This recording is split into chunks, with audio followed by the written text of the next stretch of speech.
अध्ययन क्लासेज में आपका स्वागत है। मैं अभिषेक कुमार 10वीं कक्षा के लिए आपको संस्कृत की पढ़ाई के लिए मैं एक चैनल के द्वारा आप लोगों को सब्सक्राइब कर रहा हूँ। प्लीज़ आप हमारे चैनल को सब्सक्राइब जरूर करें। बात की जाए संस्कृत की, संस्कृत दो शब्द मिलकर की बनी हुई है, एक सम और दूसरा क्रीत। सम का अर्थ होता है बराबर और क्रीत का अर्थ होता है करना, बराबर करना। इसीलिए हम लोग हिंदी से संस्कृत को बराबर करते हैं।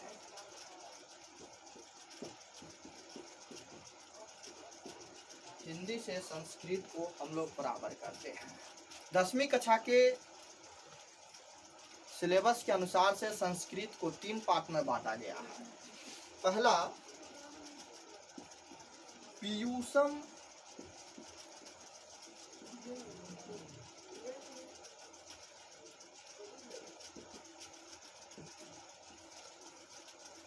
संस्कृत को 3 पार्टों में बांटा गया है जो 100 मार्क्स बिहार बोर्ड के लिए अनिवार्य है।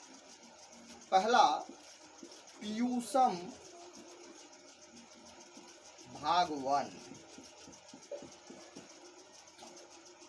दूसरा है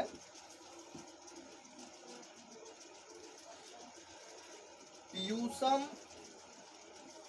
भाग 2 और तीसरा है व्याकरण। हम लोग सबसे महत्वपूर्ण टॉपिक व्याकरण की बात करेंगे, जो हमारे लिए सबसे महत्वपूर्ण अंग है इस पूरे संस्कृत का। और इस व्याकरण की बात की जाए तो सबसे पहला व्याकरण का टॉपिक हमारे पास उभर कर आता है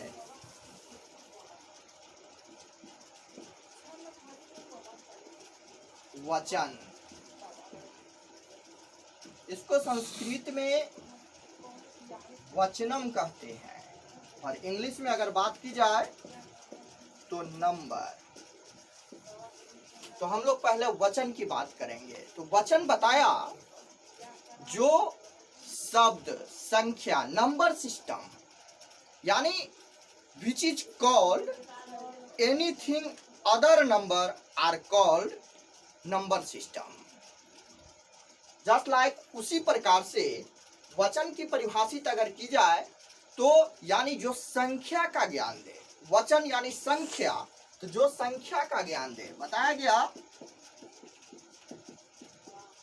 जो संख्या का बोध कराए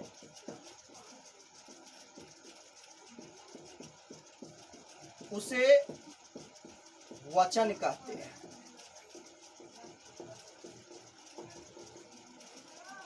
आप लोग नोट्स तैयार करते जाएंगे। बताया जो संख्या का बोध कराए उसे वचन कहते हैं। और संस्कृत में वचन 3 प्रकार के होते हैं। पहला एक वचन, दूसरा द्विवचन और तीसरा बहुवचन। हम अपनी वाणी के द्वारा आसान से आसान शब्दों में संस्कृत व्याकरण की परिभाषित करते हुए संस्कृत के हर एक व्याकरण खंड की चर्चा कर रहे हैं, ताकि आसान भाषा में हर एक शब्द सभी को समझ में आए और हर एक शब्द के जरिए आप लोगों की पढ़ाई बेहतर हो पाए। तो इसके लिए एक सरल भाषा के अनुसार से जितनी सारी परिभाषाएं बनाई जा रही है वह सभी परिभाषाएं एक सरल भाषा है। और सरल भाषा के अनुसार इस व्याकरण के सर्वप्रथम खंड हम लोग वचन को परिभाषित किए और वचन के अनुसार से हमने देखा कि वचन 3 प्रकार के, यानी वचन एक बूढ़ा बाप, इसे 3 भागों में बांट दिया, एक वचन, द्विवचन और बहुवचन। तो अगर हम लोग बात की जाए एक वचन की, तो एक वचन में कहेंगे यानी एक, और वचन यानी संख्या, जो सिर्फ एक संख्या का बोध कराए उसी को एक वचन कहेंगे। जैसे एक, दो, 1 किलो, एक लड़का, एक लड़की, एक कलम, एक पेंसिल, यानी एक मतलब का जो संख्या बता रहा है उसी को हम लोग एक वचन कहेंगे। तो एक के अनुसार से जो शब्द एक का बोध कराए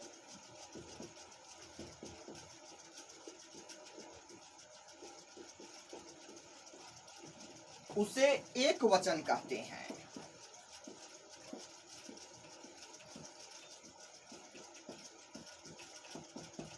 यथा, यथा मतलब जैसे, एकम, एकम मतलब एक, एका, एका मतलब भी एक, एकह, एकह मतलब भी एक। तीनों एक का अलग अलग लिंग में अलग अलग प्रयोग किया जाता है। इसकी चर्चा हम लोग लिंग पढ़ेंगे उस समय करेंगे। और प्रथमः यानी पहला, प्रथमा ये भी पहला, फर्स्ट, प्रथम इत्यादि।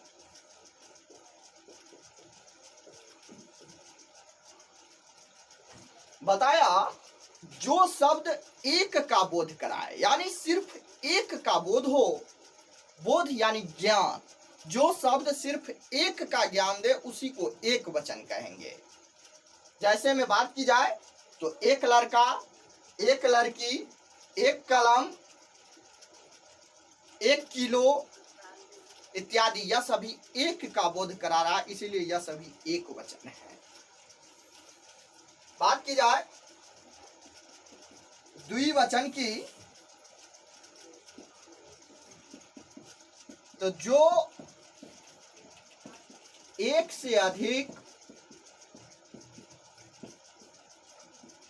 तथा केवल 2 का बोध कराए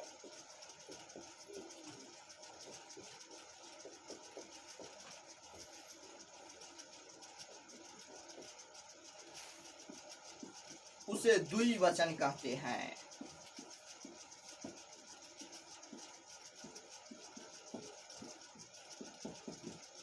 यथा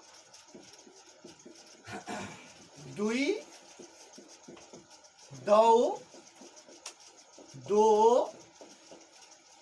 द्वितीय इत्यादि। यानी जो सिर्फ 2 का बोध कराए उसी को द्विवचन कहेंगे।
इसी के द्वारा आप लोगों को अनुवाद बनाने में बहुत सहूलियत होगी और आसान तरीके से आपका अनुवाद पूर्ण रूपेण बनता जाएगा। इसीलिए हर एक शब्द को बारीकी से समझने का प्रयास करें और जहां समझ में ना आए कमेंट के जरिए हमें ज़रूर बताएंगे। मेरा व्हाट्सएप नंबर भी है 8651204273, इस पर ज़रूर मैसेज करें।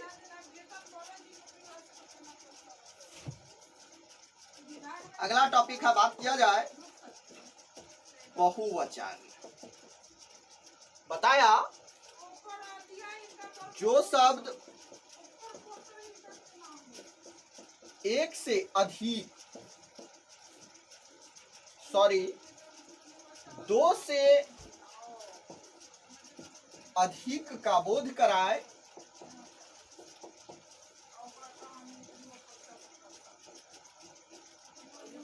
उसे बहुवचन कहते हैं।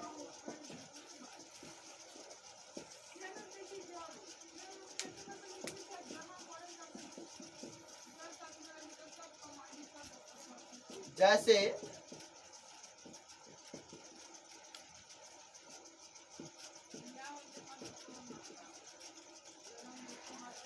तृतीया,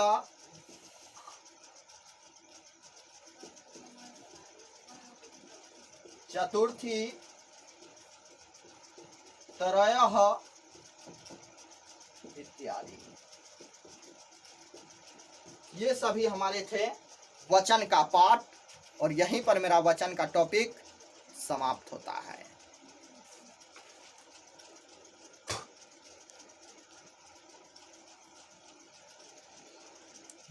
कैमरा से हमर कैमरा बंद कर देली की कट कर दिया ना वीडियो।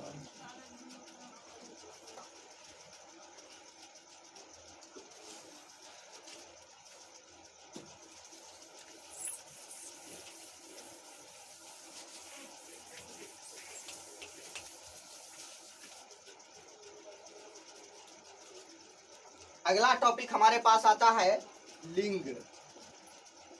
लिंग को अंग्रेजी में जेंडर कहते हैं। बताए, जो व्यक्तियों की पहचान कराए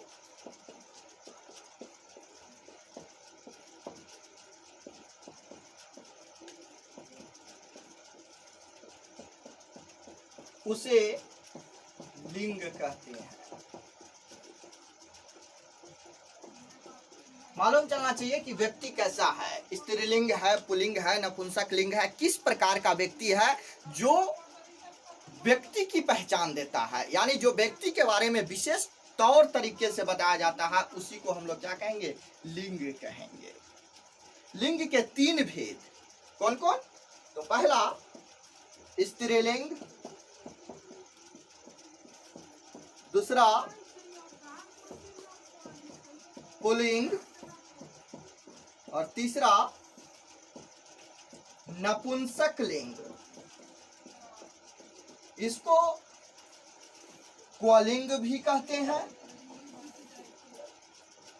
या उभयलिंग भी कहते हैं।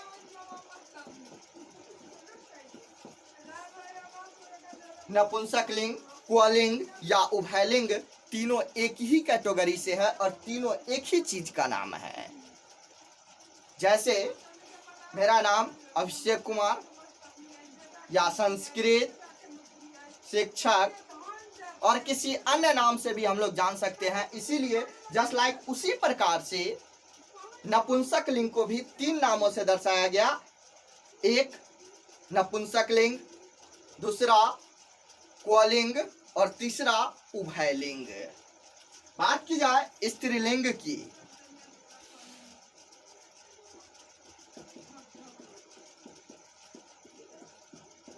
बताया गया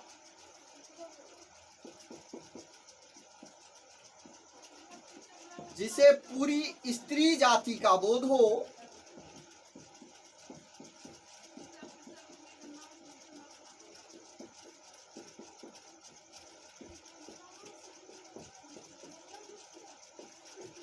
उसे स्त्रीलिंग कहते हैं।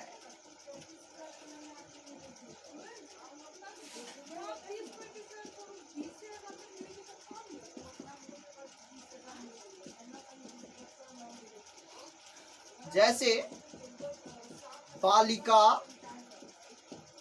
अश्वा, चटका, चटका मतलब चिड़िया, अश्व मतलब घोड़ा, बालिका मतलब लड़की इत्यादि।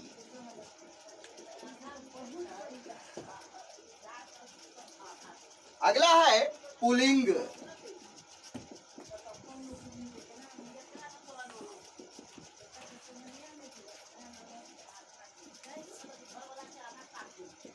जिसे पूरी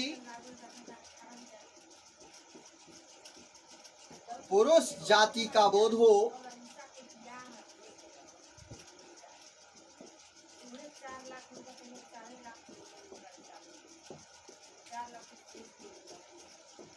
उसे पुल्लिंग कहते हैं।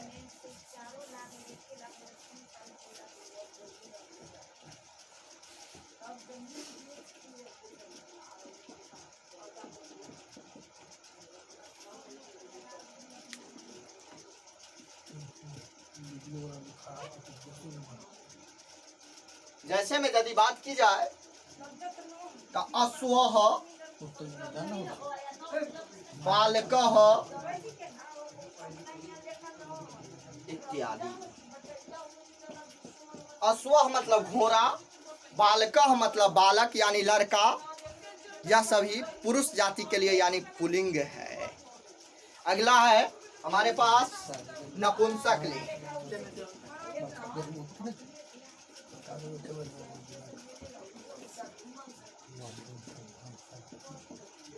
बात की जाए नपुंसकलिंग की,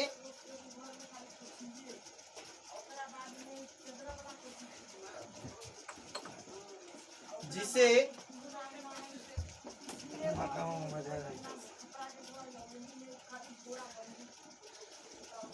पूरी ना तो नर जाति का और न ही मादा जाति का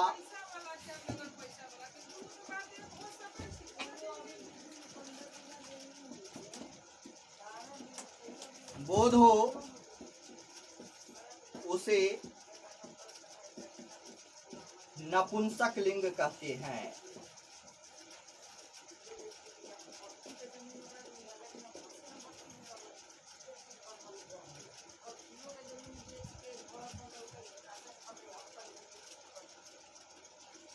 बात किया जाए तो बताया न तो पूरी पुरुष जाति का और न ही मादा जाति का। मादा यानी औरत, नर यानी पुरुष, दोनों में से किसी जाति का पूर्ण रूपेण बोध नहीं होता है, उसी को नपुंसकलिंग कहते हैं। इसकी एग्जाम्पल में अगर बात की जाए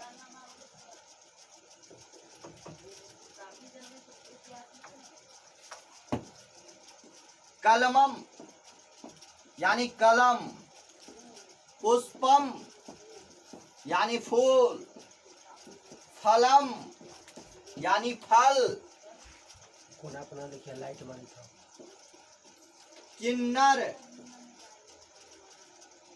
यह सभी नपुंसकलिंग का है। कोना पर लाइट मारी नीचे नीचे आई था जब बुझाई से तो लिखा।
अगला टॉपिक है हमारे पास पुरुष। पुरुष को अंग्रेजी में कहते हैं पर्सन। इसकी चर्चा हम लोग नेक्स्ट वीडियो में करेंगे। आज के लिए यहीं आप लोगों को ढेर सारी शुभकामनाओं के साथ अग्रसर आप लोगों की सेवा में समर्पित रहते हुए मैं अभिषेक कुमार आज की कक्षा को मैं यही विश्राम देना चाहता हूँ। बताया जाता है आसमां से मुझे धरती पर लाया गया है, लोहे के सांचा में ढाला गया है। आसमां से मुझे धरती पर लाया गया है, लोहे के सांचा में ढाला गया है। नाम है अभिषेक कुमार, खुदा के यहाँ से स्पेशल ऑर्डर देके बनवाया गया है। इतना ही कहते हुए जय हिंद, जय भारत। आज की वीडियो यहीं समाप्त। प्लीज लाइक सब्सक्राइब जरूर करेंगे हमारे चैनल को। तब तक के लिए Abhishek Kumar, okay, see you, good bye, Tata.